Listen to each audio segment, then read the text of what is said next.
Waiting for it to go red. Oh, for frick's sake. Good thing oh, there we go. Okay. Hi guys, welcome to Ramble Express. We're your hosts for today, Key Gaming, Harry, and Chase. Yes, it's only us three today, but hopefully... As far as we know. Huh? As far as we we'll know. ramble just as much. Yeah! Anyway. So... Well, we're starting off with Toy Story 4. How do you guys feel about Pixar making a sequel? Oh yeah, beat that dead horse! I feel that it's unnecessary, but I'm probably gonna watch it. I'm gonna watch it, although the first one is the weakest in my opinion. Really? Wow. Yeah, I didn't really like the third one. And the thing I is... still haven't seen Toy Story 3. Toy Story 3 is a lot darker because it feels like it's the perfect climax for the series, and now they're just making Toy Story 4. It just seems redundant. Well, Andy's an adult. The first one was he was a kid. The second one, he was like 10. He's an adult going into college and he's dropped off all the toys everywhere. It's like... by the way, spoilers. I mean... I saw a joke on Twitter where somebody was like, Toy Story 4, Andy's death. Yes, all the it's Andy's funeral, and all the toys are in disrepair and are seeing the toy Grim Reaper, and they've got to escape. And you know, this should have been released on Halloween as an 18 horror film to ruin everyone's childhood. I don't see the point in releasing a sequel though, because again, it should have ended with 3. They're just keep it as a trilogy. Just cancel it. Yeah, you've got enough time to. It's not coming out until 2017, so I doubt it's even started production yet. It's probably still going to be a decent film, but. Come on, guys! You have time to say it's a hoax. Just say it's some fans trolling.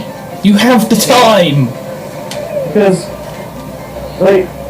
I enjoyed even if they do make it and I enjoy it, I'm still gonna walk away from the movie saying like that was good, but I really didn't think it needed to happen.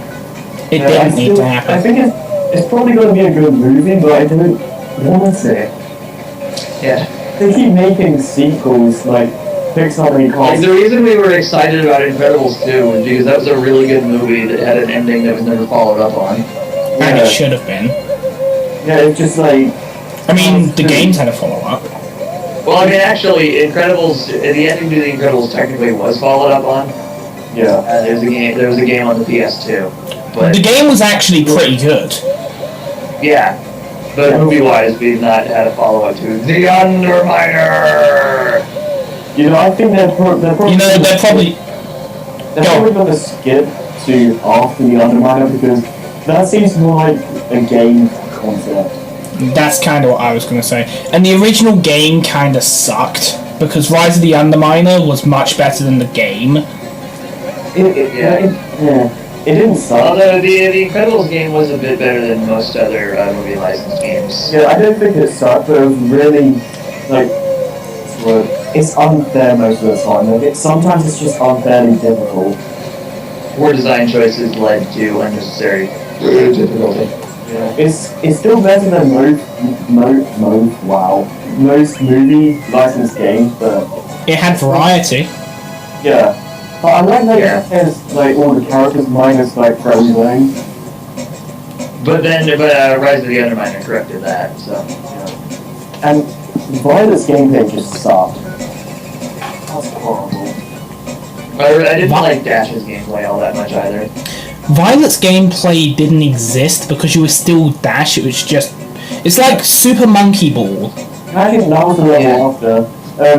Before that level, you're Violet on your own, and you're essentially playing a bad version of like Yeah, the best stealth game. Yeah, it's just... They tell you to like... They tell you to try to hide in the water and go invisible, but that doesn't help. Yeah. They still shoot you. Yeah, they know you're there. If they've seen you, it doesn't matter if you go invisible or like you're gonna go to a completely different area. They know exactly where you are. The AI is just dumb. and not in a good way. They're just like they know where you are at all times.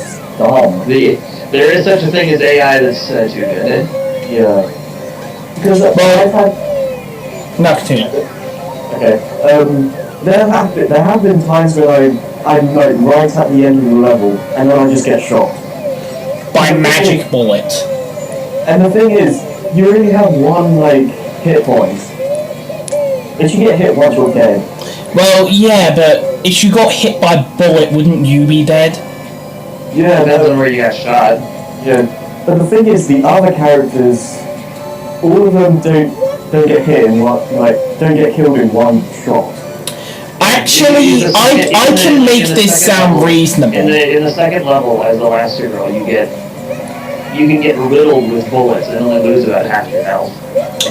I can argue this. Mr. Incredible is so strong he can survive the bullets. Elastigirl is, well, she's basically made of rubber, and if you shoot rubber, there is bulletproof rubber. I'm just going to say there's bulletproof rubber. I'm not going to try and explain that. Well, technically, magic, I don't have to explain it. Well, technically, the suits do have like abilities, I guess. Well, Violet's suit has the ability of being able to turn invisible with her using electromagnetic pulses. I guess one way to put it is that Dash and Violet are only kids, though. And Dash is so fast they can't hit him. But if they did, he'd be dead. If they could hit him, he would be dead. But he's so fast they can't hit him. So all it takes is just like sneaking up behind him. I like Dash's gameplay when you're just like running. When you have to like avoid obstacles, it just becomes a pain. Especially when you're running at allegedly 3,000 miles an hour. Yeah, okay, I just want to point out, the very first level is Dash. If you're running 3,000 miles an hour, there's no way it's going to take you more than 5 seconds to get to school. That's my point. Well, no, it's 300 miles an hour, but that's still. It's like a minute most, depending on how far away the school is. Yeah. I hated the Dash level in the forest. That one you're just running around in circles until you find out that there's a turn to the right which you're supposed to take, but you wouldn't know that. I know exactly. Because everything looks exactly the same. I know exactly what you're talking about. I hate that thing. Thing is, it looks exactly the same because you're running in a circle when you're supposed to take a left, but you're not told to take. Like, Mr. Incredible's levels are like the only ones that are actually decent. That should have been the entire game. The last girl's level was pretty good because just overall, because they were more or less the same. To be honest, they kind of reminded me of Ratchet and Clank 1 with the swing shot. Well, the later levels with the last girl kind of annoying me though. Just because of the... Yeah, but those are just because of difficulty, and that's understandable because it's endgame. Yeah, because it does have the potential to be a good game, but it's got a lot of problems that bog it down. Yeah, like the design choices just really like put it down for me. I didn't like the building fire level with Mr. Incredible. Oh yeah, that was... I actually kind of liked that one. I never really had trouble with it. The level design was fine, it was just the freaking enemies. It's like, if you get hit with them, you're pretty much dead, because you can't move.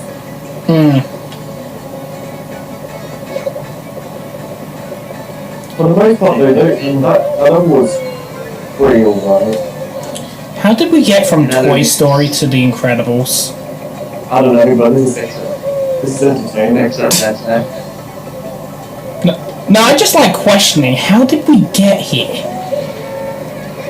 How did I get... Where do you think you are right now? I don't know. I mean, we started, we had some topic ideas, and then it was like, why are we here now? It's like we took a wrong left at Internet. How about that Nintendo Direct? Yeah, the Nintendo Direct, that was interesting. Splatoon got announced to have a campaign instead of just being Team Fortress 2 of the Nintendo universe. Yeah, but even if it didn't have a campaign, I don't care. I was gonna buy Splatoon anyway. Same. The story mode, it reminded me a lot of Diablo. From what I know of the blob, I can see That that. maybe a story mode that just pretty much made me like I was already gonna buy the game, and now Now there's a good reason to. Yeah. Well, better than amazing It looked game. like an awesome game. It just reinforced my decision to buy it.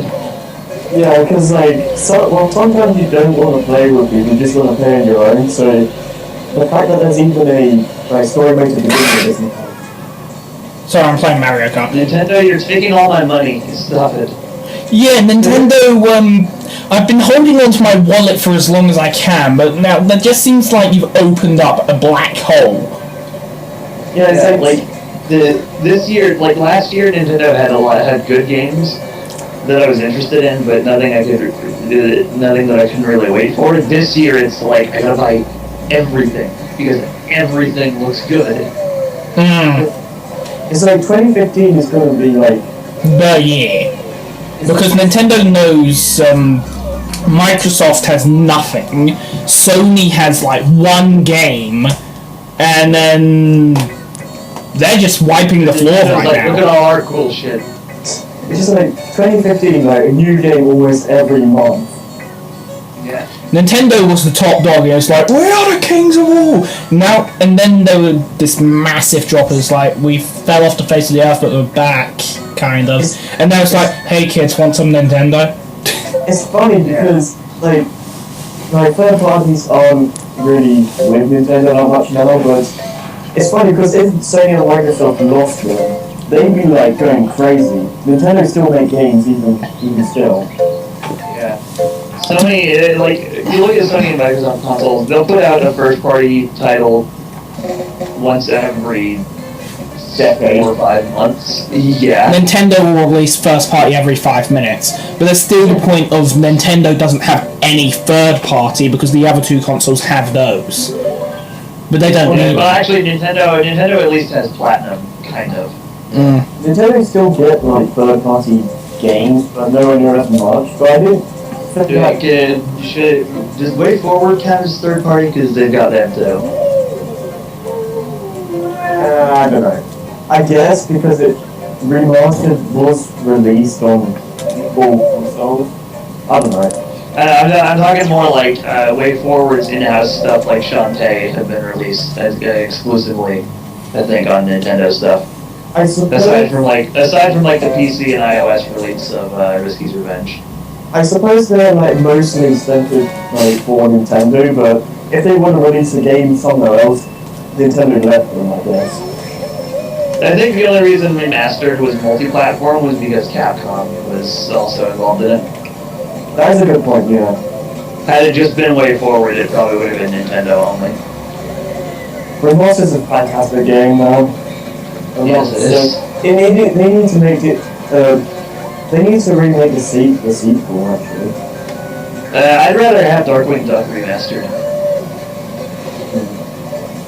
Because like the NES game was so good, but there were a lot of problems with it that could be really easily fixed with Remastered.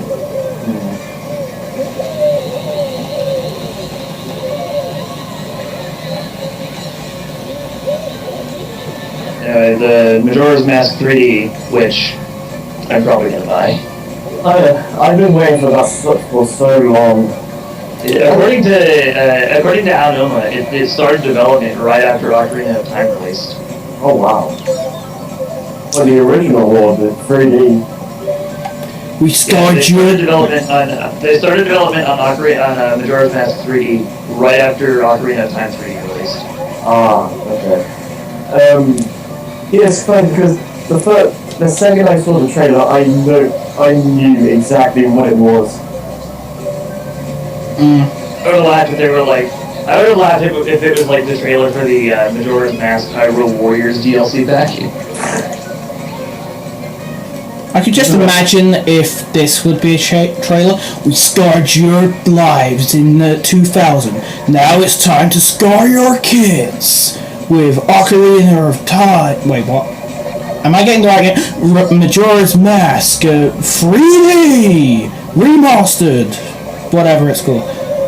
Yeah. I wasn't paying too much attention. According to a Miiverse post that Anima did, they spent the 3 years it was in development tweaking it so that long-time Majora's Mask fans would still enjoy it, but that people who haven't played Majora's Mask or couldn't get into Majora's Mask could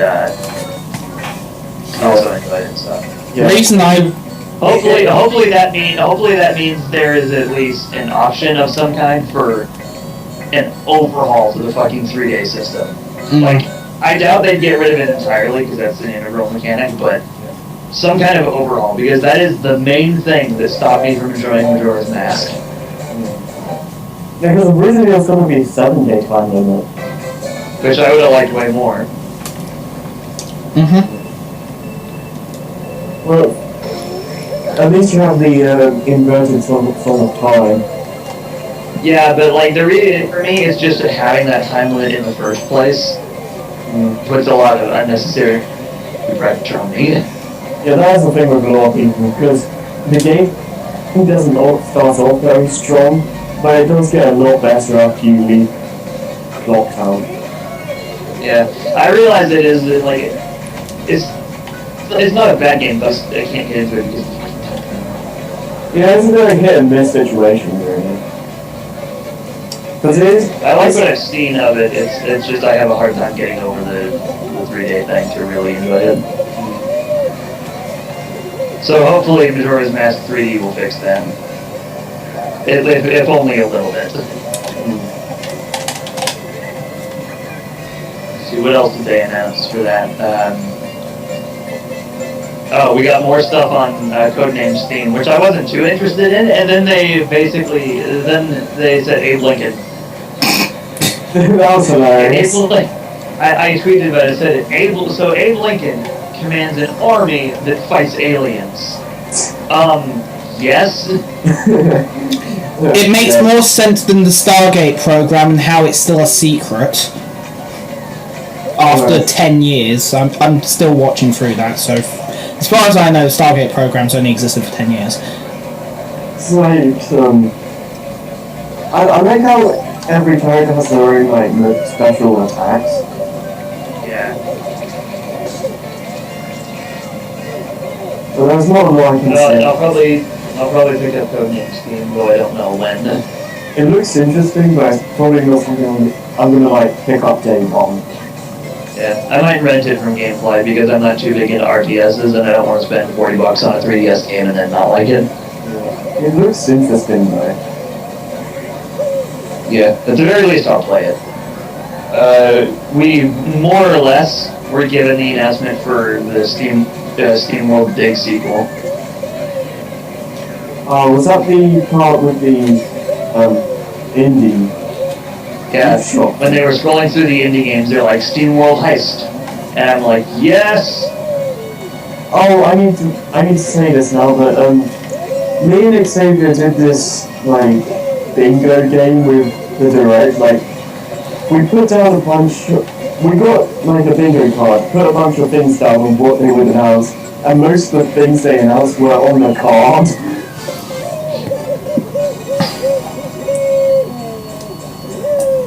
Whereas I made a drinking game of take a shot every time someone says Nintendo in Nintendo Direct. And you have to start off with one shot because you're watching Nintendo Direct. Also, I like that they went into a bit more detail about Amiibo, though it's still not incredibly well explained. It looks a lot more interesting though now that they've actually shown a few of the things. Because I mean, I've already pre-ordered the Samus Amiibo. Yeah, that's the one I'm planning on getting. I like the way they're implemented in like Hyrule Warriors. Like every amiibo gives you a different item. That's pretty cool. Yeah. I don't know if I'm gonna get all of them, but I will definitely get the ones that I'm interested in. And because they are releasing amiibos for every fighter in Smash, that means a Zero Suit Samus amiibo soon. So I'm definitely going to buy that one as well. I want to get the amiibos, but probably not straight away. I'll just. And hopefully we'll also get an amiibo for like an actual Metroid. I'm just waiting for a Sonic amiibo. I'm just waiting for Skylanders on Wii U. What did you say, Jerry? I'm just waiting for Skylanders on Wii U. They do have Skylanders. There are Wii U. So you're telling me that Amiibo has already existed for a while now, and they're only making it a big Nintendo thing? More or less, yeah. But they at least aren't saying like also buy this like $40 accessory. Yeah. Disney Infinity has me more interested in the long run because its characters I actually care about, whereas Skylanders I care about Spyro, but not this Spyro. Exactly. Spyro is the only character I care about there, but again, It's not even Spyro anymore. It's like this gremlin dragon thing. Spyro and Cinder are the only two that were established characters before Skylanders came out, and they aren't really them. Cinder is actually fairly representative as compared to. I've not played any of the Spyro games past the PS1 games, so I just know that Cinder exists. yeah, I've seen some of the Legend games, but I've never played them myself. I've played the first one and the third one, and I saw an entire Let's Play of the second one, which I don't recommend from what I saw, because it's basically short.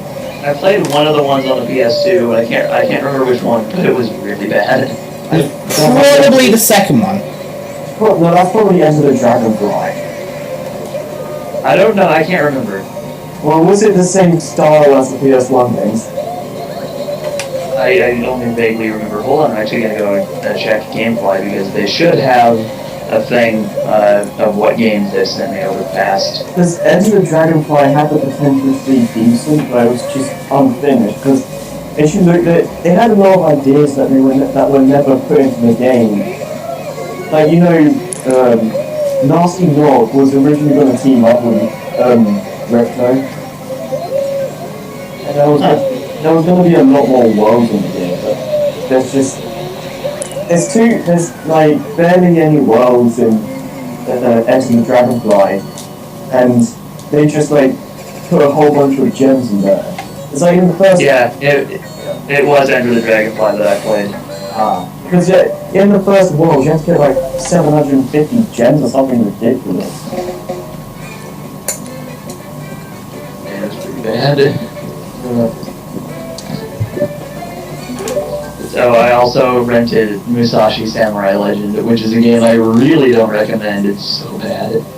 Yeah, but with the Legend of Spyro, I've heard the first and the third game are good, but everyone I've seen say the second game is horrible. Yeah. Is the second one Enter the Dragonfly? No, the second one is Ripto. Well, we're talking about Legend of Spyro, aren't we? Oh, the Legend of Spyro, not the original trilogy. That's the new trilogy. Yeah, the second one is terrible. Yeah. Because do any of you know Wally? Yeah. Well, he said to me that the second game is like one of the worst games he's played. Yet the third one is like one of his favorite games of all time. So. Yeah, the third one's pretty cool because you can actually fly at free will and it's more open world. I do want to try. I still say that no game will ever be worse than Metroid Other M. It's not possible. I still want to try the Legend of Spyro games though. The first one was pretty good. It was very original. It's kind of like a Spyro brawler. I still need to play a Hero's Tale actually. How is that? Hero's Tale. Be careful because my copy corrupted my data with a virus.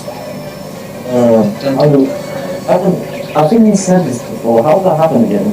Don't know. But it corrupted my data a lot. But one time it corrupted the data, but I could still load it. But then it corrupted all of my data and made it undeletable. and I had to get rid of that. And that was my favourite memory card. It was crystal clear blue. It was my favourite memory card. I got it for my Yeah, I lost all my data and my favourite memory card. And I got that for my 6th birthday. And I love that card. The memory card, just never used it again. Well, the thing is, me and my brother made an agreement because he lost his first memory card, which was just the default black one. But we made an agreement that we would throw away both of the memory cards. I'll just put it on eBay, just like some random... Rare PS2 memory card. Great condition. just For a like, fucking virus. just be like... I actually still have my my clear blue PS2 memory card. I just don't know where the fuck it is. Yeah, those things were amazing. They also had a ruby red one. Yeah. I saw one of those in the store, but I was like, I like my blue one more. Because I like blue more than red, so. I also, well, my brother had a ruby red PS2 controller, which was the same sort of limited edition thing, and it went rogue. So basically, it was unresponsive and did its own thing. To be honest, I think Crash took longer to like get horrible than Spyro did. Because like some... Yeah, although like I can't speak for all. The only Crash games that I can speak of the quality of are the PS1 games, Twin Sanity, and Crash of the Titans. Yeah, because I don't think it got horrible until Titans. Yeah. Because Although I know a couple people that say Wrath of Cortex is really bad. I like Wrath of Cortex. I mean, it's not the best out of the trilogy. It had the same problem that the fourth... Well, I'm saying trilogy when it's the fourth one in the series. It's the same problem that the Spyro game had, except this one was more completed.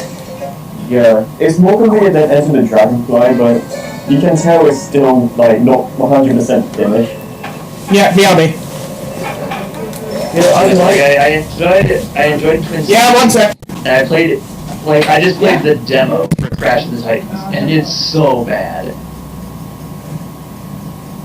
So, Ramble Cortex is not a bad game, but it's nowhere near as good as the trilogy, so... So I don't think it's as bad as everyone says, but it's definitely not... it's not great. Alright, I'm back. But Twin Sanity, I think is almost as good as 3. I really enjoy that game. I'll have to give it a try. That's the word. Because I completely lost my train of thought. Yeah. Oh well. I don't know your train of thought because I was idle. Well, no, I was AFK, not idle. Same thing. Well, no, idle means I'm there, I'm just asleep with my face on the keyboard. AFK means I'm actually away from the keyboard. I have to get an engineer to work on me. In other topics, Sonic Boom happened. Yes, that happened. Comic and TV show. Having read the first issue of the comic and seen the first episode of the TV show, both are really good. Though personally, I think I prefer the comic. I haven't seen the comic, so I can't say anything about it. But I do. I can send you a link to the first issue later. Alright. But from what I saw of the TV show, the first 2 episodes that aired, I really enjoy it. I think they really do have something going with it because they're actually making the characters have more depth to them. Yeah, it's very kiddie, but unlike a lot of recent kids shows, it's not irritating and it doesn't treat the audience like drooling morons. Yeah. Okay, so that's 2 on our list, so that's My Little Pony and the Sonic Boom. It's funny, some Little Pony writers are writing Sonic Boom episodes. Also, Sonic Boom showed that Roger Craig Smith is good at one thing that he's never been able to show in the games, for whatever reason. Probably because he just never had the opportunity. But Roger Craig Smith is really good at lifeless no kind of lines. Like in the second episode there, they gotta take down one of Eggman's robots, and Amy says, "Pre-mission group hug," and Sonic just goes, "No." Thing is, I can actually see that happening. That's within the character. Roger Craig Smith is really good at those. Yeah, Amy is awesome in this. Yeah, I need to watch it. A lot of people are really happy about Amy now being a competent character, but I'm used to it because I read the comics, and that's just how Amy is. Amy was a competent character in Sonic X. Well, yeah, but she still had the whole. Yeah. She was kind of only useful when she was written to be useful, because she needed to be, because Sonic got captured. Again. Oh, for frick's sake. Right, so... that happened. Yeah, I'm still recording, so that's in there. Oh my gosh. Scared me.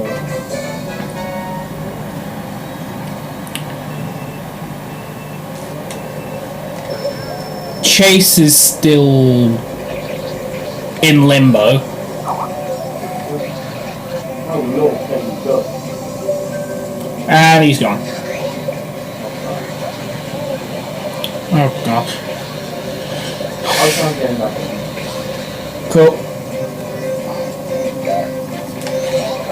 And this is why you host the call. Sorry about this, guys.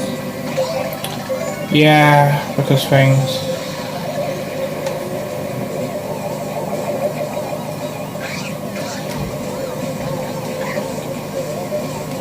I can just imagine the level of profanity that's going through Chase's side right now. I don't know what happened. Neither do I. Something cracked out. What were we talking about? I started talking about. We were talking about Sonic Boom and Amy as a competent character. Yeah, something about being a competent character. Yeah. Like, Amy was, like, useful in Sonic X, but was still very Sonic obsessed. Yeah, because it's just like... And that's something that they did away with in Sonic Boom, and a lot of people are going crazy over that and really happy about it, but I'm used to it because that has not been a part of her character in the comics for a long time. Well, in the... It's there, but they don't bring it up very often. Well, in the Sonic Boom events, like the script reading of the show, it's clear that Amy still has feelings for Sonic, but it's nowhere near as, like, over the top as the games. Yeah. But...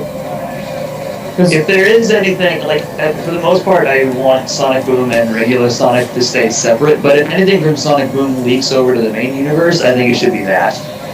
Definitely. Like, definitely, I want to see more character development and, like, personalities to be more in-depth with the main series, because they've started to kind of do that in Lost World, but they still have long ways to go. Yeah. And then this Tuesday, the games will release. I have, like, no expectations whatsoever for Rise of Lyric, but having played the Shattered Crystal demo, I'm really looking forward to that. Yeah, I played Rise of Lyric. I like what I played, but from the demo, it definitely needs to be polished up, but from the trailers we've seen, it does look like they've done that, so... Yeah, I think it's very possible that the stuff that they showed at recent events was probably a preview build of some kind. Yeah, because they needed to put across that this is a different Sonic, so they kind of struggled at, like, picking levels for the demo. Yeah, I think I think it's possible that a lot of the negative reactions some people had playing the events was because, like, not because the game is bad in general, I mean, that's very possible, but I think more likely, maybe I'm just being too optimistic about Sonic Boom, but I don't care. I think more likely is that Big Red Button is just doing a really poor job at picking levels to show at events and demos and trailers. It also could be the fact that, well, when you think Sonic, you think speed usually, so, and you don't get, you still get speed, but nowhere near as much like Generations. So when you go into I think that's good. But I think I'm honestly kind of sick of the Generations playstyle. So when Lost World was something different, I was really happy that it. Yeah. It wasn't. It's still fast, but it's not like Unleashed happy. It's like Boost. Yeah. Because I agree with Some Call Me Johnny on this. I like speed, but if it's going to be pure speed, I'd rather just play a racing game. Right. Because like, I've heard some people complain about like platforming in the Sonic game. It's like it's not a racing game. You do know this. Here's the thing about Sonic. A lot of people think that it's just about going fast. That's half of it. Sonic is about speed, combining speed and platforming. Try playing Marbles then and see how far you get with just holding right. Yeah, like, I think odds are, a lot of people complain that Marble Zone is so slow after how fast Green Hill Zone was. I think that was an intentional design choice to lay groundwork for the series with, you can't always go fast, there are going to be times when you have to slow down. And the thing was, the whole point of Sonic is that you have the ability to go fast. You don't always go fast, because that's something that Lost World tried to replicate with the classics, where, okay, at first you don't know the level, so you're probably going to go slow, like, learn the level design. You can, like, put off more tricks and find shortcuts. Gotta go fast! Yeah. But I really do hate that memes have just evolved into reciting one line from a show or a game. Yeah, it's... Especially with the Sonic memes. There are 3 whole Sonic memes. There's Sonic, gotta go fast, and rolling around at speed of sound. Those are the only Sonic memes that exist, and it's nothing but repeating those. But what about the princess one that shall never be spoken of again due to me killing it? That's not even a meme. That's just people bitching for the sake of bitching. What about Final Computer Room? Actually, yeah, there's that, but that one has died down a bit recently. What about where's that down for Chaos Temple? Again, it's kind of died out in recent years. And then again, that's so sick of it. Then again, Shadow the Hedgehog was just a bad game. I like Shadow the Hedgehog, so.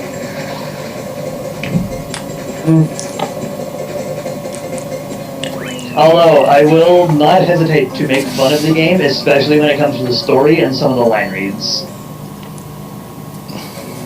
For example, when Shadow encounters the Shadow androids and he says, "Am I an android too?" Yeah, I don't have much of a problem with the way the game controls, because it's essentially just heroes, but my main problem is just the missions. Yeah, like, it's a bit tedious when they're like, I can usually deal with the kill all the black aliens or whatever, but it's when we get to find these specific things and activate all of them. Yeah, especially like Mad Matrix, that's the dark mission in that can go screw itself. However, I will still say that Shadow the Hedgehog does a better job at that than Team Chaotix did in Sonic Heroes. Sometimes it's just easier to be evil. I would rather play pretty much any of the Shadow the Hedgehog find this amount of this than anything from Team Chaotix, especially those fucking torches. Oh, the torches, that is the worst mission in the game.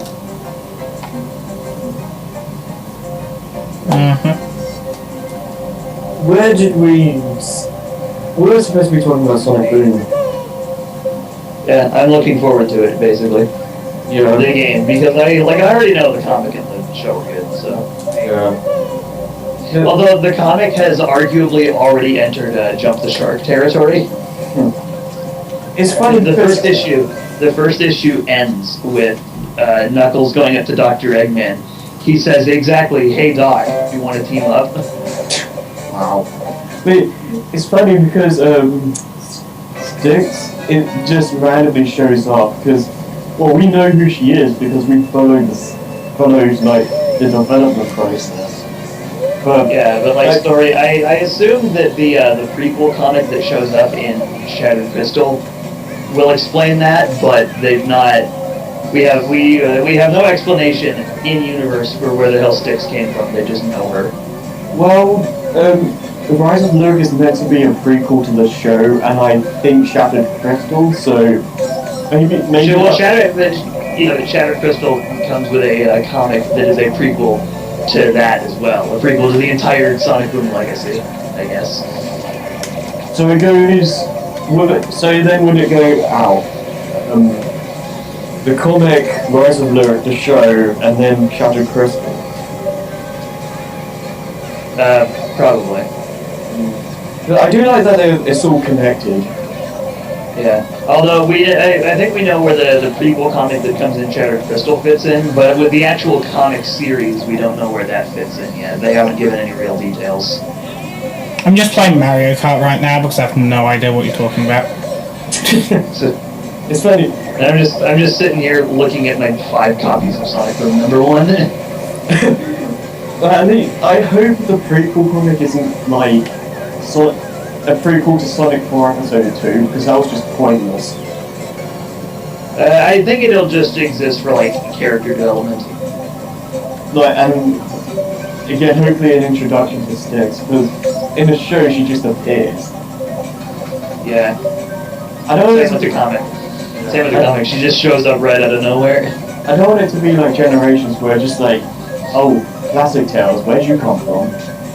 Oh well. Although with Classic Tales, we at least have like presumed origins. Probably the same thing with that happened with Classic Sonic. I guess it kind of makes sense that he would show up after the Death Robot because at the end of Sonic 2, Tails does fly up and like stop Sonic from falling. Unless you got the quote-unquote good ending, Yeah. which I still say is the worst of the 2 endings. Okay, now I sort of understand what you're talking about. But it's just the regular ending is generally better, but it's just like a nice satisfaction that you actually got the end rules.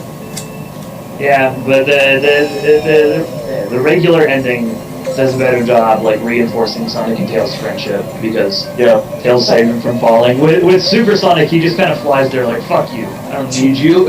Just like, oh, you're flying, why did I come up here? Yeah. Also, I want to point out there is a hack on Sonic Retro that exists just to colorize the ending to Sonic 2. It does nothing else. It doesn't even make the window bigger. It just colors it. That's a problem actually, yeah, because Sonic 2's ending, those screens are way too small. Although I'm thinking like maybe TVs in the mid '90s were better fit for it, but bigger TVs now are really weird. Yeah. For it.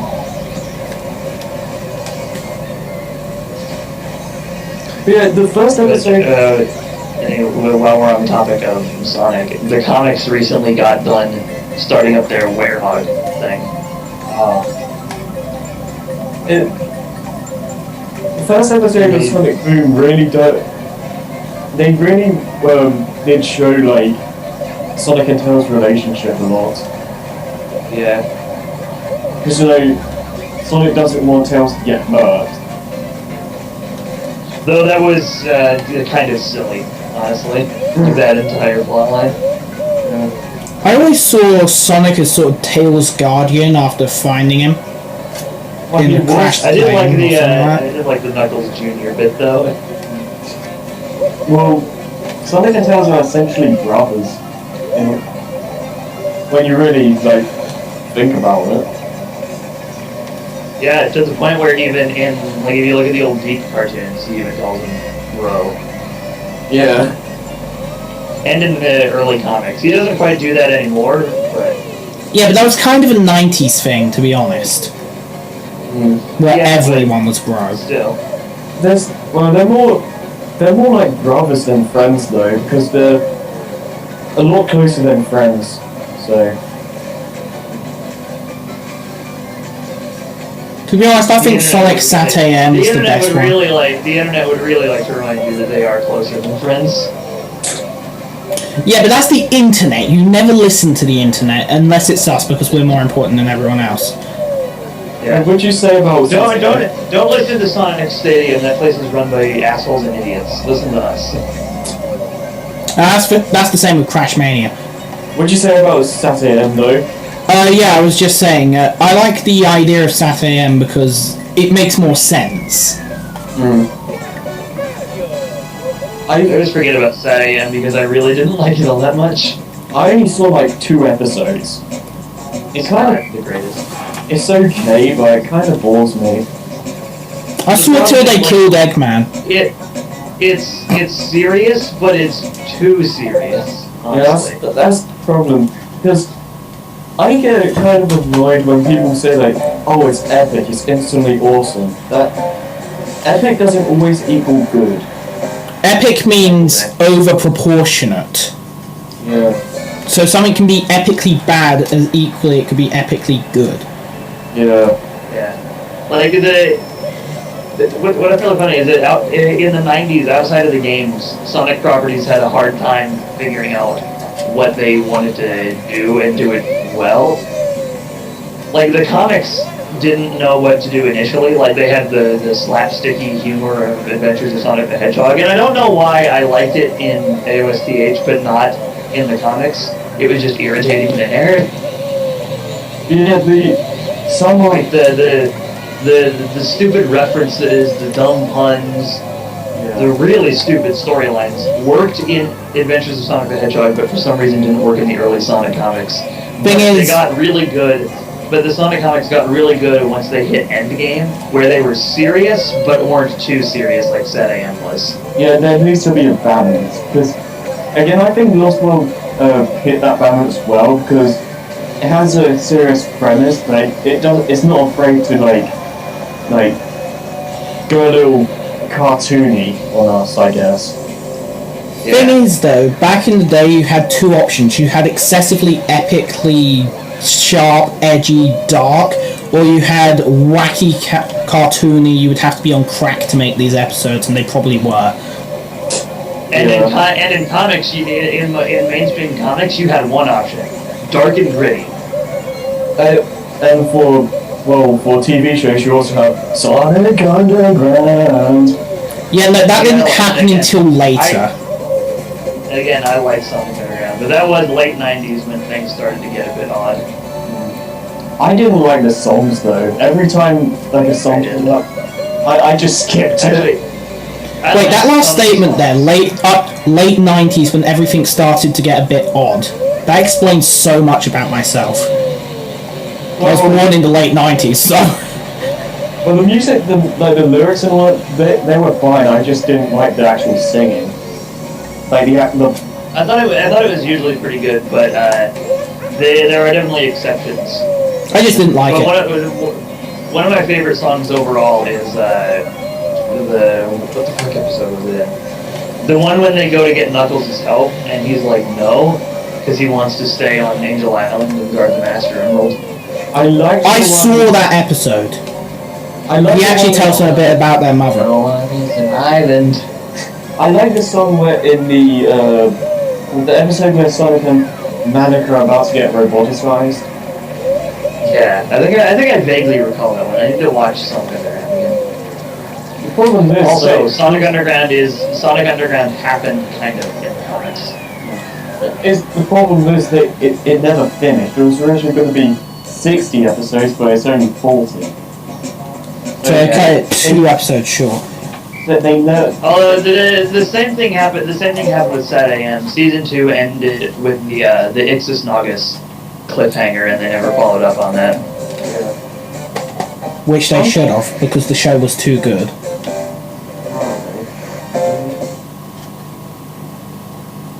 But yeah, some people are actually saying already, like Sonic Boom, the TV show is worse than Sonic X. Sonic X wasn't bad. Sonic X was bad, but it was enjoyably bad. I think the only time Sonic X got what I would consider good was in the Sonic Adventure adaptations. Yeah. Because it just reminds you of like the adventure days. Yeah, like I liked what they did with the adventure adaptations, and there were a couple of solo episodes that were pretty good. Yeah. The problem I had. The Metarex. See, season 3 with the Metarex though. The problem I had was the oversaturation of human characters because Well, they were in a human world, so. Well, I watched. Well, yeah, but so in Sonic Adventure they were in the human world, but humans had jack shit to do with the plot. Yeah, in Sonic Adventure 2, you only see them in like CG cutscenes, and that's it. Let's not bring up 06. In 06, They're everywhere. but still the only plot important one is at least. Technically, The princess. They can Yeah, but if I'm Actually, there were two, because the king was kind of important as well. The king. yeah, but he didn't really stick around. He died the second we saw him. Like every other character I'm should have. I'm sticking with comics continuity where Eggman technically isn't human. Actually, I'm just going to put out a plot error in Sonic 06, other than the other 300 already established. If Sonic stopped if Shadow stopped Iblis back in the past... Oh, no, that's sorted. Sorry, no, not that one. The other one where Sonic stops Iblis later... Why does Silver still have to stop Iblis in the future? He's already been stopped. Because time travel is a pain in the ass. Okay, that I could tell you. Because, okay, so 10 years in the past, Shadow was always supposed to steal Mephiles. But he was still on Prison Island. Yep. So, what, he just randomly went out of his cell one night, went to Soliana, and just randomly... Heard the food was good. Yeah. And he was just like, oh yeah, I'll help you out, random man. And it just goes back to Prison Island. Yeah, that doesn't make any sense. Why wouldn't he stay in Soliana? No. That's the thing, he hasn't even... He hasn't been awakened yet out of his, like... Oh no, because he went back in time from the present. Yeah, So he's technically in two places at the same time. Yeah, the thing is though... While he's over on Prison Island in his capsule, he's also over in Soliana trapping Mephiles. It's just him from the future in the past, and then going back to the future. Because time travel, and they should have both imploded. Yeah, it doesn't make sense because the first time Shadow sees Mephiles, Mephiles knows who Shadow is. But Mephiles remembers because Mephiles remembers Shadow because of 10 years ago when he sealed him in, and Shadow doesn't remember because he amnesia. Like at that point he hasn't gone because he didn't. I can actually attempt to explain this. The thing is, Shadow was not meant in the present when Mephiles escapes. That Shadow wasn't supposed to stop Mephiles. Shadow was supposed to come back from the future to stop Mephiles there. So when Mephiles met Shadow for the first time and Mephiles remembered, Shadow didn't because he hasn't gone to stop Mephiles yet. You're saying it like Mephiles, so what, is he a drug now? Well, every time Shadow says... It's a time loop, I guess. Mephiles has to meet Shadow so Shadow can go back and stop Mephiles, so that Mephiles can then escape and meet Shadow and cause Shadow to go back into the past to stop him.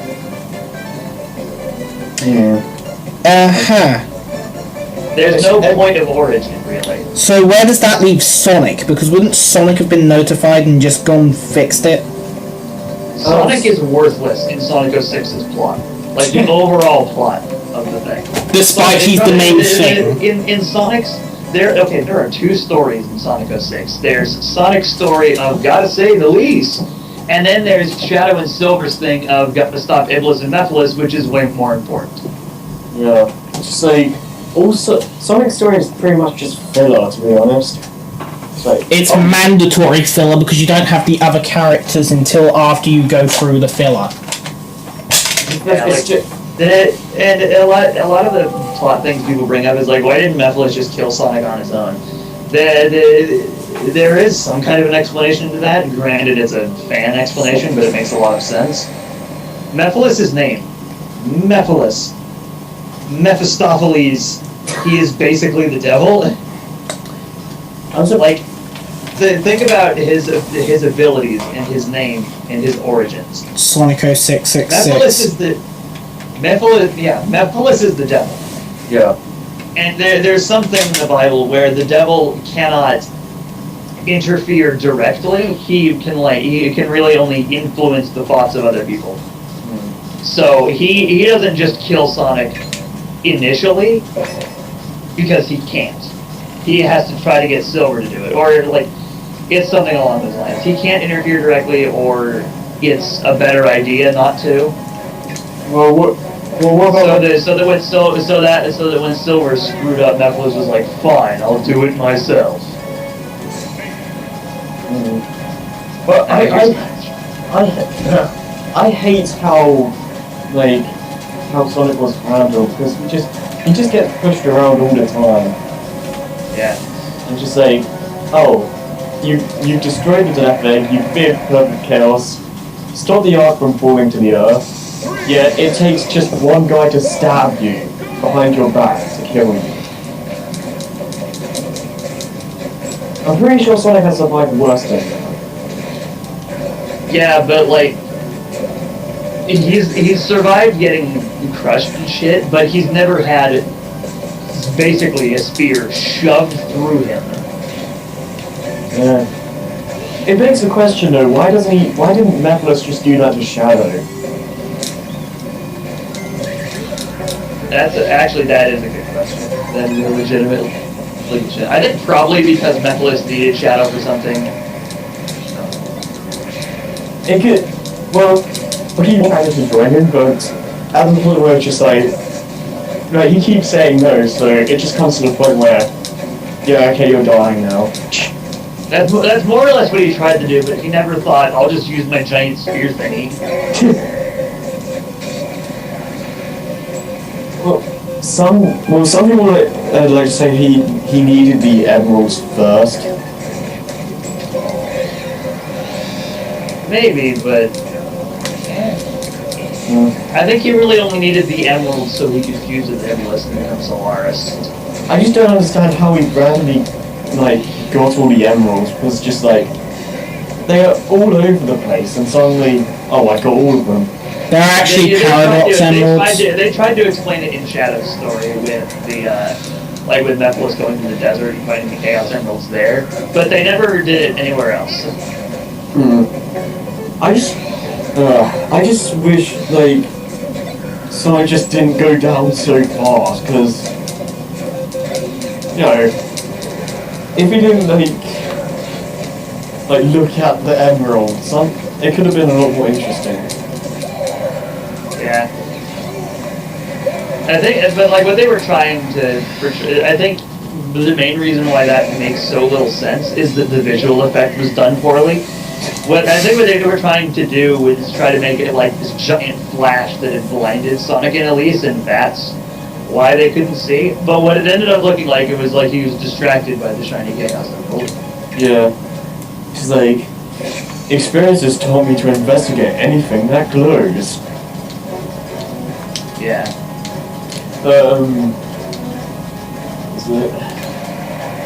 Some people actually have said that it would have been better if Silver took the blow instead, because it would make more sense in terms of the story, because Silver's learned to trust Sonic, so it would make more sense in that aspect.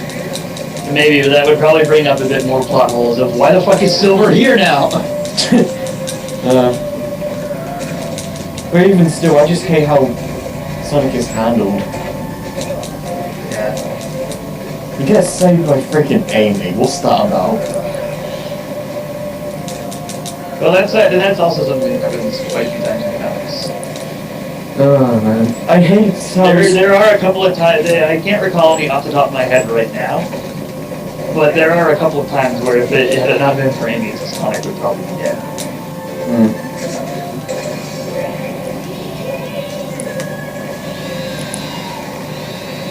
PK. So I hear either Brawl or Smash 4. Sprawl. I hear PK Starstorm. I'm playing Brawl. Which can be either Brawl or Smash 4.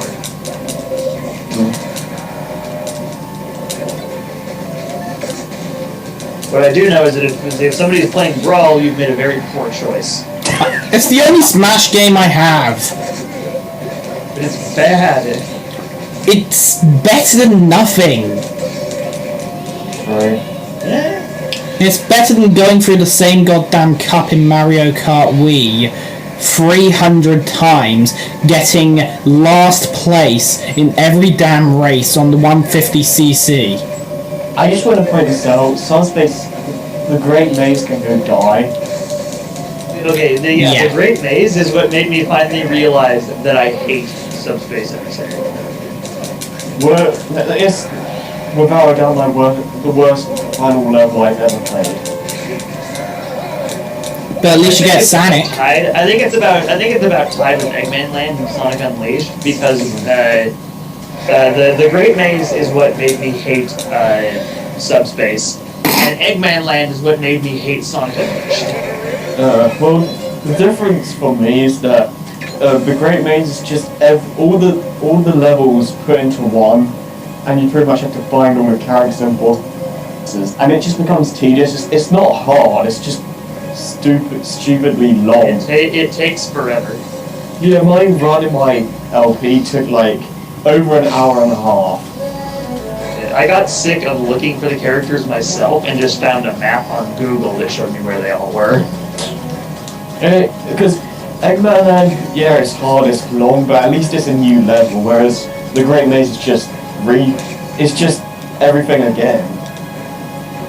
Yeah, then the worst part about Eggman Land is the sections is the Werehog.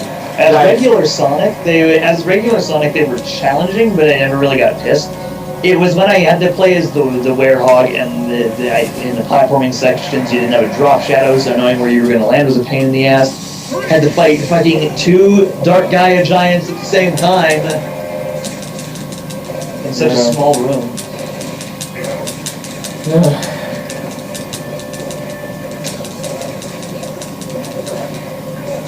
Yeah, I'm going back to Sonic Boom though. I'm looking forward to the games because I played the 3DS demo and I have enjoyed what I've played because you can the levels don't seem too long, but you can go out and explore a lot. So yeah, if there's one complaint I have, it's that switching through characters is kind of awkward. Yeah, kind of, but I think I'll be able to get used to it. It's just the location of the D-pad makes it kind of inconvenient. And you could use the touch screen, but I spend most of my time on the map. Yeah, so I usually spend my time on like the secondary objectives or the map. So I keep forgetting what button switches to what character. So I'm like trying to get Sonic, and then get Tails, and then get Knuckles, and just. I always recall, if I recall correctly, up is Sonic and down is Sticks.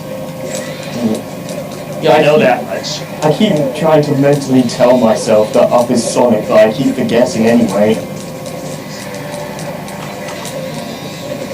But I just it's kind of like in a Metroidvania style where you have. Yeah, that's why I was really excited about Shattered Crystal. Before I heard that, I was gonna buy a bulb, but I figured I probably will Rise of Lyric more just for the fact that it's I know the gameplay from that. And then somebody was like, by the way, Rise of Lyric or Shattered Crystal is like a Metroidvania, and I'm like, yes, because even though Shantae and the Pirates First just came out, it's a great fucking game. I'm hungry for Metroidvania right now. Yeah, and it's just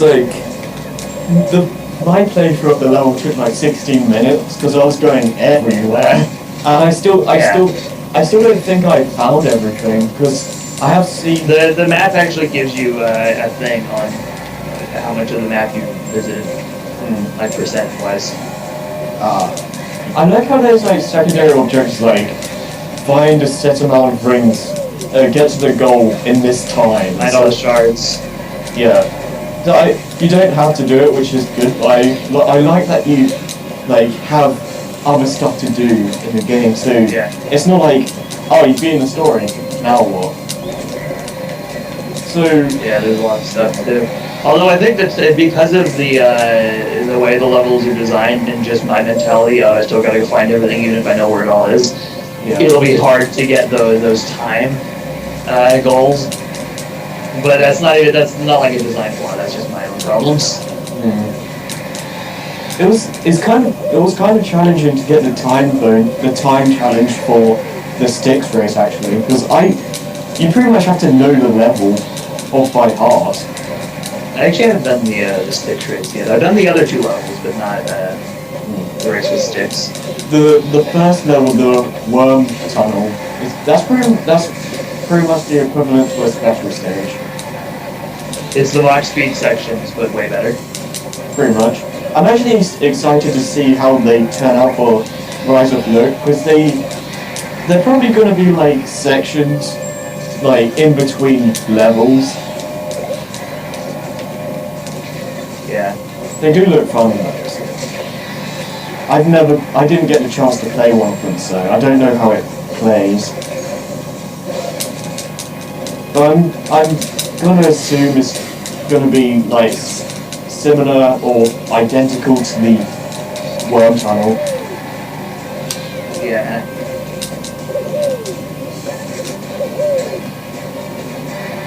But what else? Something I just remembered. They're doing. You might already know about it, so I'm still gonna say it. They're doing another Sonic and Mega Man crossover next year. Ah, yeah, I heard about that. That's interesting. Another? So you mean that was the first one? Yeah, Worlds Collide. Yeah. A lot of people are hoping that it will reset the Sonic universe to what it was before issue 252. But I'm gonna say right away, that is not fucking happening. The reason that happened in the first place was because of the Ken Penders lawsuit. They had to find a way to get rid of his characters but also try to make it make sense. So they had Worlds Collide happen, which wiped the Sonic universe of every character that Ken Penders had created. It's like, oh dang it, I forgot what I was gonna say. Again. That means it was not important enough for our clearly educational podcast. So yeah. Although I do hope that Worlds Unite actually affects Mega Man's universe in some way, because Worlds Collide had no effect on Mega Man's universe whatsoever. Oh yeah, no, I remember. I think Sonic and Mega Man are more suitable for a rivalry than Sonic and Mario, because like they both have evil scientists and they're both blue. The only reason the Sonic and Mario rivalry exists is because they were competing in the 90s, but it's far from a rivalry now. It's they're more like the best of friends. It's like, yeah, we existed a long time ago. Yeah. But who's Mario's rival now? Donkey Kong? I want an actual Sonic and Mario platform, okay, thanks. Yeah. No more Olympics, please. Actually, the Olympics should have died the day they were created. Not the real one, the video games. I don't mind the Olympics game, another Olympics game, because I like those. Yeah. Two that I played. I played the original Mario and Sonic at the Olympic Winter Games, and then I played Mario and Sonic in the Sochi 2014 Olympic Games, and that one was pretty good. Those were both really good. I recommend the London Olympics. I still need to play that one. Oh, I also played the DS version of the original, which was shit because it had like 6 mini games. Wow. By the way, going completely off topic like we're supposed to, I like the Olympics, it's just the London Olympics completely fucked up the UK's educational system, because everything had something to do with the Olympics. But yeah, I do like the Mario and Sonic Olympic Games. I just want a legit crossover. Because the Olympic Games are good in the sense that yeah, the mini games are fun. It's a good like party game, but it's not what I would call a crossover. A lot of people want to see Archie make a Mario comic series, probably only so they can cross over with Sonic. I wouldn't mind that, but I wonder how. I mean, I wouldn't be opposed to it, but Nintendo really recently is. They used to be this way too, but have really been so in the last couple of years. They're really iffy about handing Mario off to other people and letting them do stuff with it. Oh yeah, definitely. Because, oh yeah, they are really iffy when it comes to making an actual Mario story. I mean, I don't blame them. There's only so many times you can, and there's only so many times and so many variations you can put on. Plumber stops evil turtle, saves princess. I hate how everyone calls Bowser a dragon when he is not a dragon. I mean, he breathes fire, but that hardly makes him a dragon. Yeah. It's just a fire-breathing spiky turtle. I mean, I suppose we could call him a dragon turtle, but even then. Just call him King of the Koopalings. Like he's supposed to be. King of the Koopas.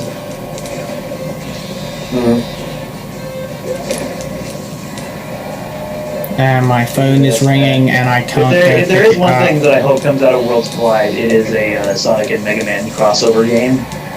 That would be interesting, actually. Yeah. I do wonder what they're going to do with Worlds Unite, though. I really hope they don't do the roboticized Masters thing again. Yeah, because I don't like repeating like plot lines. Because it's just like it happened before. You don't need to do it again. Also, please, Archie, for the love of God, do not do it with another fucking Super Genesis Wave cliffhanger. If they do, that'll be 4 times they've used that. It happened right before the Genesis arc happened. It happened in the main Sonic comics for Worlds Collide, and it happened in Mega Man's thing for Worlds Collide. Does it essentially make everyone forget what happened? No, the Super Genesis Wave was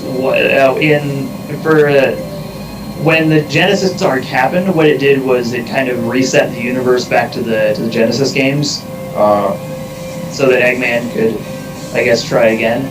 And with Worlds Collide, the Super Genesis Wave was what fused Sonic and Mega Man's worlds. I see.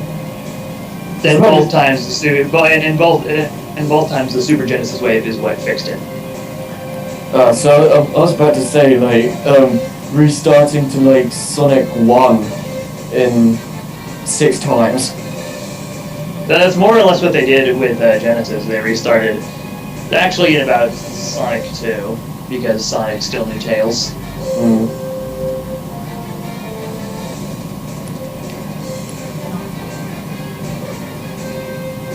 Yeah, that is all I ask with Worlds Collide. Don't fucking do the Genesis. Alright guys, I'm going to be AFK for a little while because I've got to wait for my brother to come home so I can give him some money so he doesn't get sued by a taxi. Okay.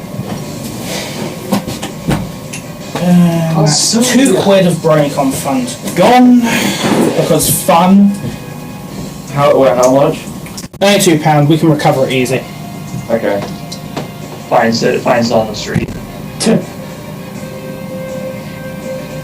It's funny actually because one time when I was bowling with some people, these 2 guys like betted like if one of them won, the other guy would have to give them like £5, and then when one of them lost, they just went looking for five quid and it's just around the area.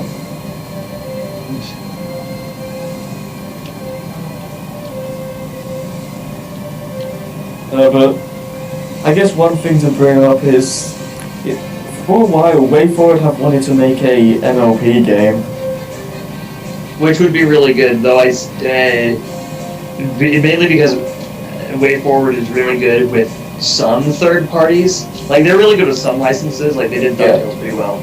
And I hear they did Adventure Time fairly easily as well.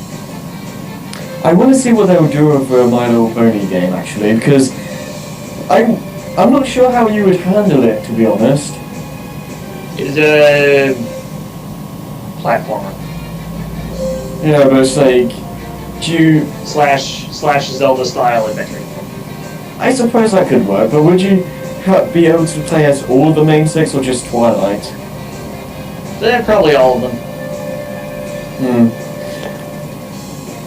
I really want to see a game though, just to see where it would go, because yeah, there is a lot of potential with that. You just have to execute it well. Yeah. I mean, we technically had actually like MLB games before that were really good. There were the 8-bit adventure ones on the official Hub website that were pretty good. But like for browser-based games, those were really friggin' good. That is true, actually. My brother actually has the phone game. I'm not sure what it's... I used to have that, but I stopped playing it. The problem is he keeps... You have to get so many gems, yet you have to pay for them. Well, you don't have to pay for them, you can find them, but it's so damn rare. Yeah. I like the Donkey Kong, the Donkey Kong-esque mini game. Yeah.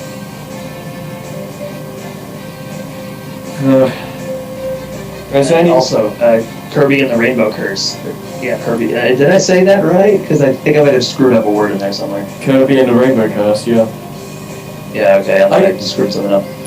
I was still gonna get the game, and yeah, I wanted more. Okay, when they announced that at E3, I laughed because I had done for Nintendo Alliance, I had done an E3 predictions video, and I said that I just wanted to see any game at all with a claymation style, because I'd only seen like one game do that before, and that was Skull Monkeys.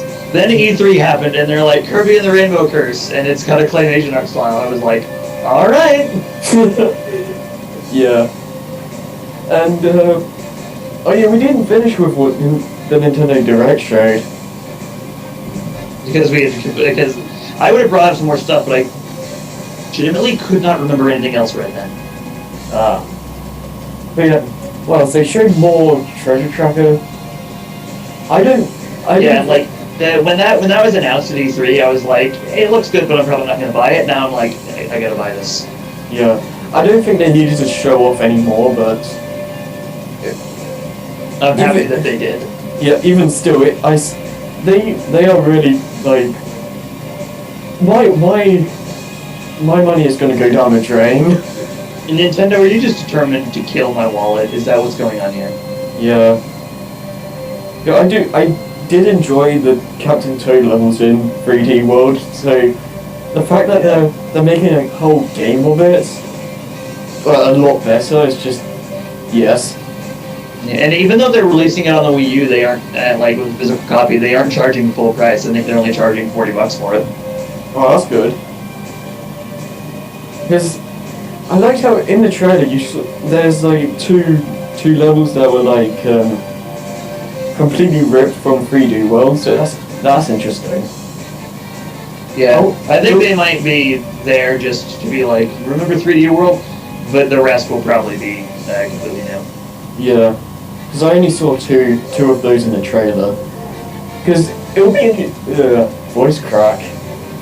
Plus, even if there are like 2 or 3 levels ripped right from 3D World, that's still like near 70 more levels that are completely original. So I can let 3 reused levels slide.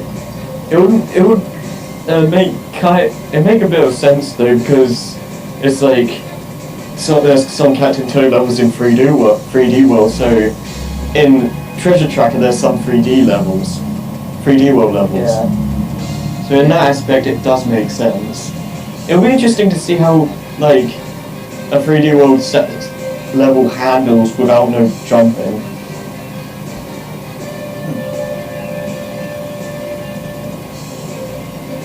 There was something else I was going to say. My wallet is already just, like, cowering in fear. The one thing that would push it completely over the edge would be if Sony finally fucking releases Brave Fencer Musashi on the North American PlayStation Network store. Oh yeah, God. Like that game is like the best PS1 game, and in North America, the only way to get it is to track down a physical copy.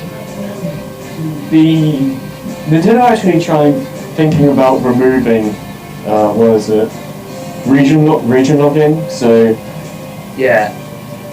which is a good. I'm happy about it, but I'm never as angry as everybody else is when somebody's like, oh, by the way, the system's region locked, because I understand exactly why. It's to prevent piracy. Yeah, I understand it too, but I'm happy that it's getting removed, because when Nintendo thinks to do something, they usually do it. So I'm happy that it's probably going to get removed, but I was never angry in the first place. Yeah, this just makes it easier for me to. Yeah. Like if there's ever a 3DS game that is Japan exclusive that I'm interested in, and I buy the new 3DS, then I don't have to deal with this. Yeah, because it's probably for the normal 3DS and Wii U. They're probably going to make it an update. Yeah. I think they'll probably do the same with the new 3DS, because I think that'll come out before they have the chance to be like, by the way, no more region locking. Well, it's already out in Japan, I think. So. Yeah, I know, but it comes out in North America in just a couple of months. Well, has Europe gotten a release date for it yet? I'm not sure. I need to look. But it does. The fact that there's going to be no more region locking is good for me, because what was it? Kirby's Dream Collection is something I've wanted for ages, yet it never released in Europe. It's a really good purchase, by the way. Yeah, I wanted it for ages. It just says to be decided, 2015. Okay, it's being released over here in January, I think. Okay. Although you guys get your fucking special edition Majora's Mask. Oh yeah. God, I honestly might import that because I need a fucking steelbook.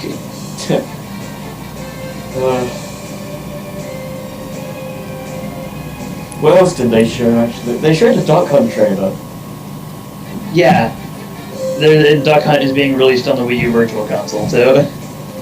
Everyone was just like, re-release the Zapper. Yeah. Although I think the Wii Remote is a good alternative with that. Especially considering the Wii Remote has a Zapper of its own. Yeah. That like 8 people own, but still. And I'm pretty sure a majority of those people use it with the greatest game on the Wii, Link's crossbow training.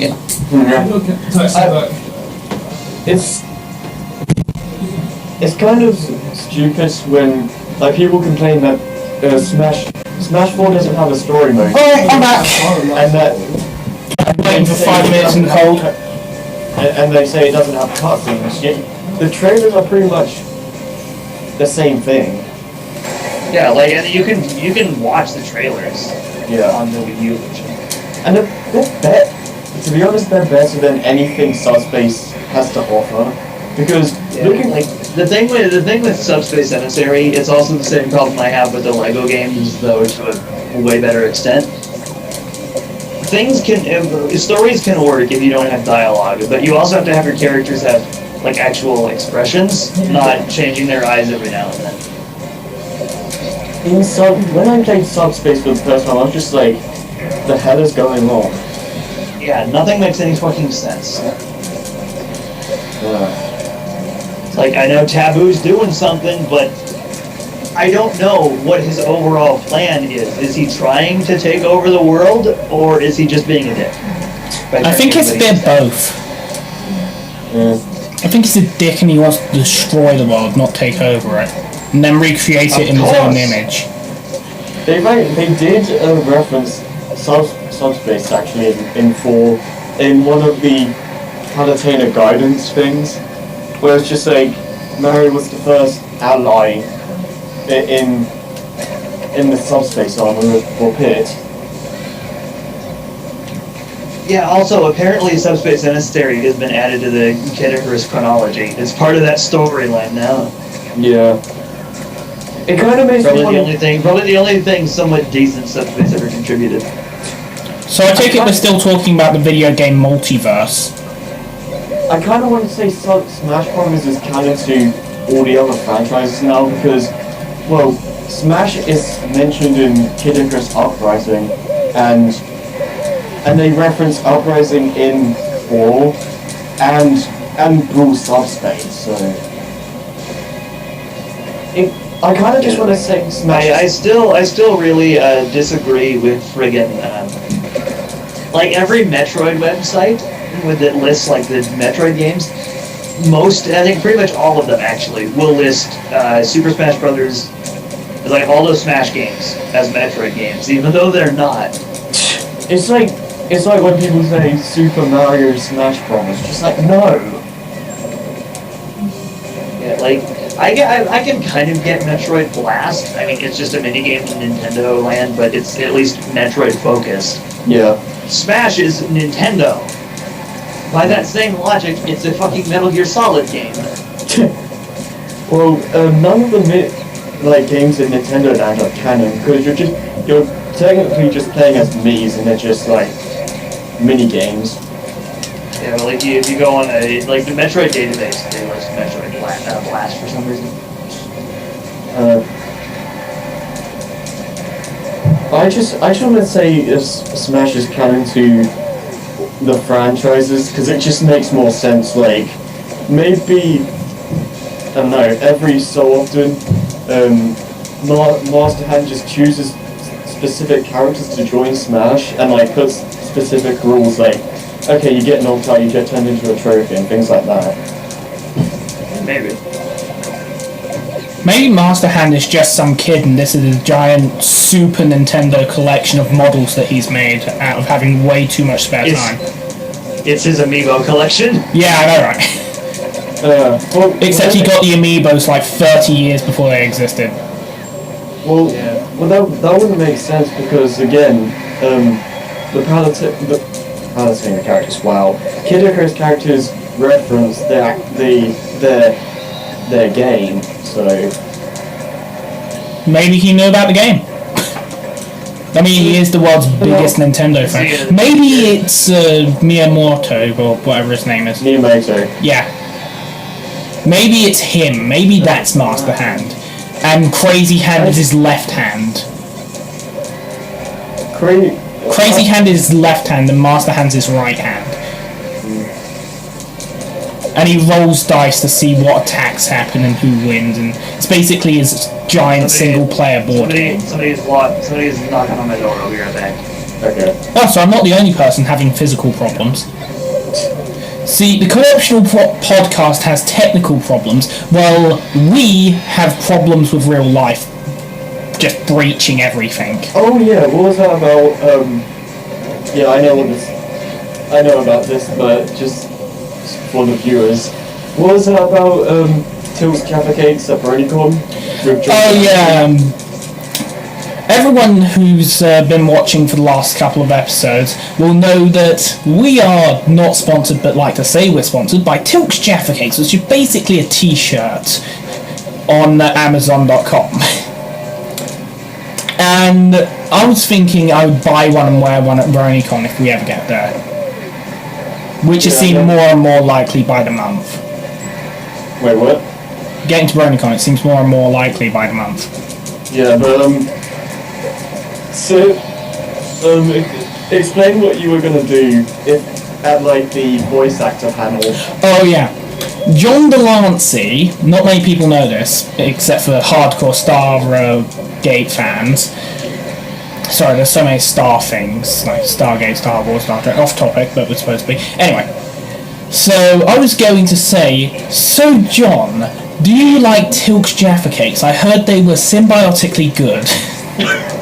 So in the voice actors panel, I would just shout that out. Well, when the questions were, that would be my question. I've just been bursting out laughing. Everyone else with us, like Casey, Xavier, Miles, all that, they'll probably be completely confused. Unless, of course, they watch this. Or Stargate. everyone else would just be like, what? Because it's like one time my friend in a learn 4 lesson, he just, it was like a, pretty much a sex ed. And then, Oh god. yeah, I'm not going to go into detail with that, but he pretty much went up to the board and put on photosynthesis, and when Storm was just like, good bloody hell, put photosynthesis. Oh yeah, because she has Doctor out. Well, he used to have him. Well, not anymore, but yeah. And no one knows who that is. Doctor O is the most awesome name for a science teacher. Even though he's not an awesome science teacher. He's the worst science teacher ever, from what I'm told. I've never had him, but he's the most awesome name for a science teacher. It's like, Doctor O. Maybe he knows Doctor No from the James Bond series. Maybe they're good friends. It would be funny if they were brothers, just like, hello, oh no. Oh no! Yes, you two. Oh no, dinner's ready! What the heck? Well, they're brothers, so... The theory of not having like a kid, someone actually made a video where maybe Taboo was like his mother like calling out for dinner or something. That actually works.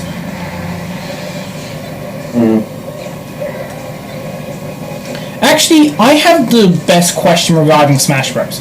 So, the percentage clocks at 999. Well, it doesn't clock, it just goes 999, onward. Yeah. So, why is it at sudden death you start at 300 and not 999? I don't know. Because at 300 you can actually still survive hits. More so the weak ones. Most attacks kill you. Most attacks kill you, but at 999 anything will kill you. Unless of course you're just sitting on spikes, and then you will eternally be at 999, increasing to 999 for the end of time. Because no matter how high your percentages, spikes never make you bounce higher. I know this from my first time ever playing a 99-minute KO Fest. There's some audio from when I did that on the channel. Have you ever completed Subspace Emissary? No, How far have you gotten? couldn't be bothered to finish it. Or where'd you get? Can't remember. The furthest I've ever gotten is where I currently am. Oh, so that's... I'm playing Infinite Mode at the end, so it's never going to end, so... I just kind of recommend watching the cutscenes, and that's all you really need to see. Alright, B12 plus. Why? Alright, what are you doing? Quitting the game, it's Infinite KO Fest, so it's never gonna end. Wow. Why is that even an option? Because... charity? Seriously, charity event. Let's play the same match of Brawl until we get money. Just be like, I don't know, playing in the stage for like 2 weeks straight. Yeah, why the hell not? Let's do that.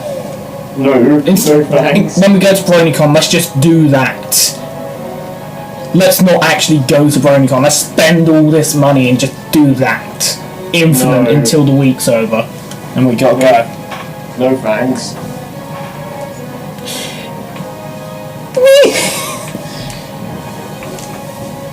Alright.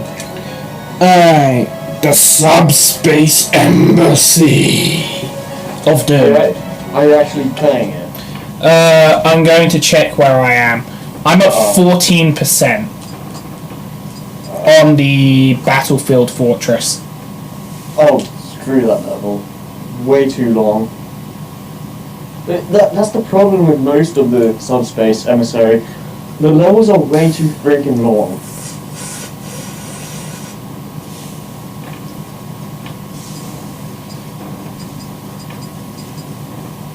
what are you doing now? Currently nothing. Where'd Chase go? Someone was knocking at his door, so... I really can't be bothered to do anything right now, so... What's the next topic? Was there anything else from Nintendo's Direct? Splatoon! Or did we already talk about that? Yeah, what about Captain Toad's Treasure Tracker? What do you think? Yeah, I played some of that at that convention that one time. Yeah. Yeah, that one. Hyper Japan, that's the one. Yeah, what did you think of it from what you played? I thought it was pretty good, what I played, and then I played that sort of boss-like level, and I thought it was way too hard. Well, the thing is, it's a lot more... You have to think more than more Mario games, because you can't, like, jump and all that. One second, my brother wanted to say something to me. What do you want? Play Overwatch. Play what? Overwatch. And you get more time when it comes out.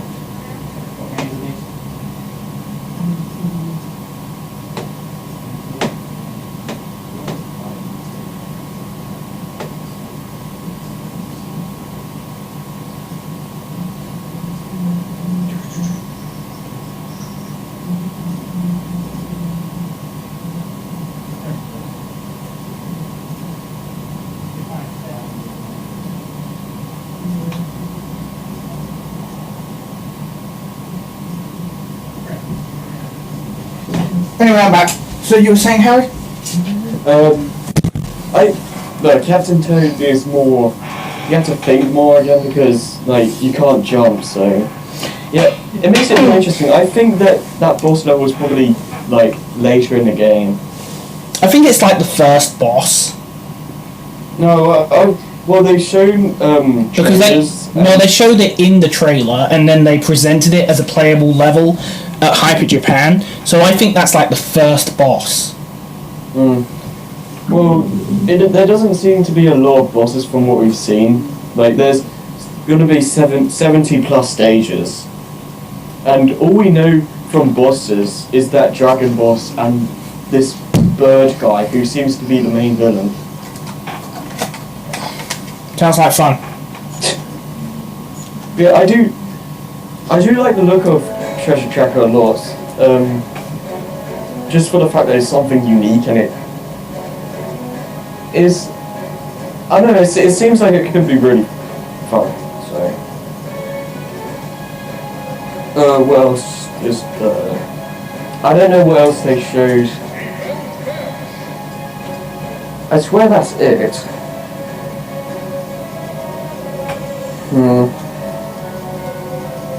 I'm not too sure. Anything else you want to bring up?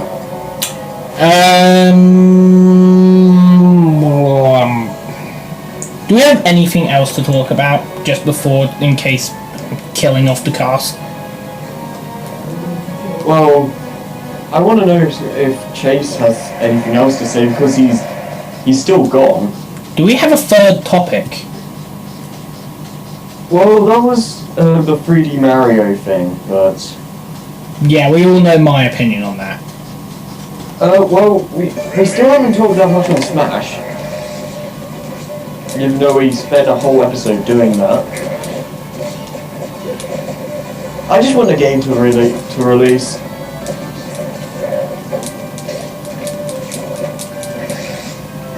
There's not a lot I can add.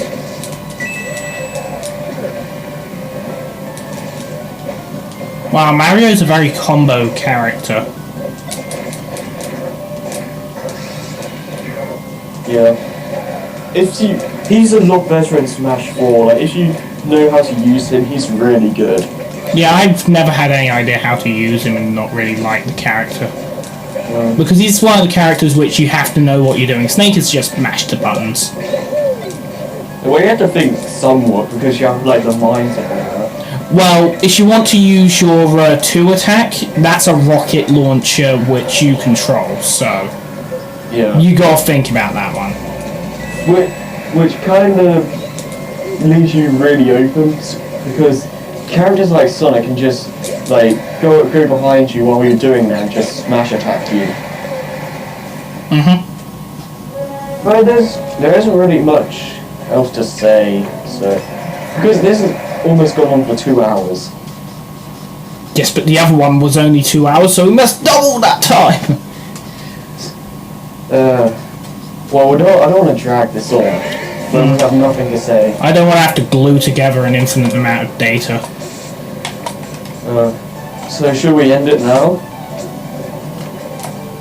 Because Chase had to leave, apparently. Well, might as well, seeing as I'm getting called. Alright. Alright. So this was the Ramble Express podcast with the remaining of the 3 hosts, me, Key Gaming, also known as Joe, and me, Super Mario Sonic Lover, also known as Harry. And last things to say, buy Tilk's Jaffa Cakes, they're symbiotically good. I guess I should say, the other guy was Vicious Phantom, also known as Chase. I'll put the link to his channel in the description below, so if you want to check his content out, you can go ahead and check out the description. Anyway, so thanks for watching and see you next time.